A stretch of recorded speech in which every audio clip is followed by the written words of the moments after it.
Okay, this is a large pot that I think I bought it from the Wilkinson for around £2 last year.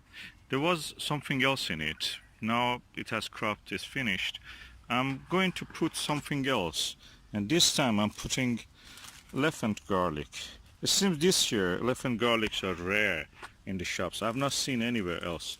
So many people also were leaving comments, some people were leaving comments that they cannot find elephant garlic, and they were surprised at how I found it, and they were making comments that they're good size and good value.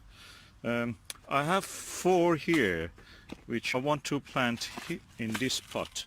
I've already some compost. There was a bit of weed and other things growing in it beside the crop, so I turned it over upside down, and I'm going to dig into it, plant the garlic cloves, and then cover it again. I will show you.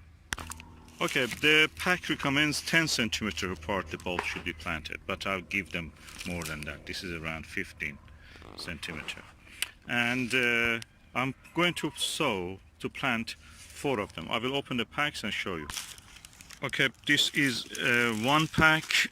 Let me see how many garlic. Okay, 2 cloves. Oh, they're nice, they're big. Okay, I'll plant one of them here, the next one here. Okay, the good thing about this elephant garlic is that they're British grown, so they're local, they're adapted to our climate. So this is 2 more cloves, hopefully. Let me see. Oh yeah, large clump. Okay, I will plant one here, and you have to plant them in a way that this basal plate, they first of all don't get damaged, so you don't need to squeeze in the soil. Second, you have to be careful that you don't damage this basal plate, root plate. It should be planted like this, the basal plate downward and the sharp pointed side upward. I'll plant it so you can see. I've now planted 4 elephant garlics. 1, 2, 3, 4. And to give it extra support and extra nutrition, we can add a bone meal which provides the phosphorus. Phosphorus is good for growing root system. So we want to grow root system. This is the roots of its rhizome, kind of bulb that we actually want. So I add some bone meal to this. This is fish blood and bone, very good for potatoes, again a root crop. So if we give it a lot of good growth. It has fish blood from the slaughterhouse or whatever it is, or and also bone. So I'm adding it now, generally around the soil.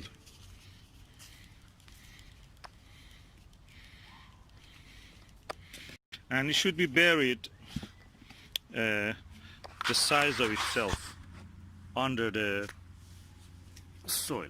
So I cover it, but as you see, when I cover it, just barely the top of it is above the soil, or barely can be seen. So what I will do, I will add a little bit more soil to this.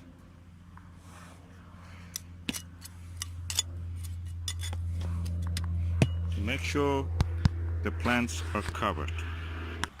Okay, I have some soil here, and I will spread it over the pot where the bulbs are planted, and I will continue until this reaches this level.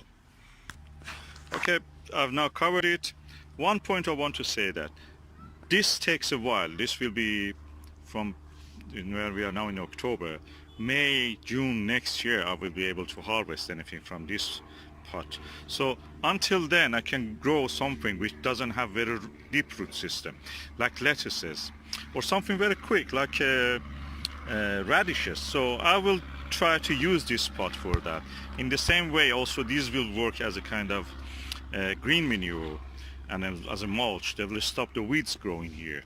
So it will exclude the light, whatever grows here, like lettuces and other things. So I may later show another video to you that I have sown something here, or planted directly something here. Until then, that's it for elephant garlic planted.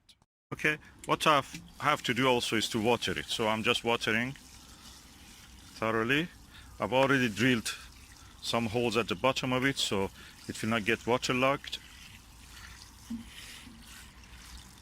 About 1 centimeter above the level of the bottom of the um, pot. So all the time there is 1 centimeter of water at the bottom of it. Excess of that will be drained by those holes that I have drilled. So I thoroughly water this. And as you can see, it's free draining and the water disappears quickly. You see the bubbles appearing.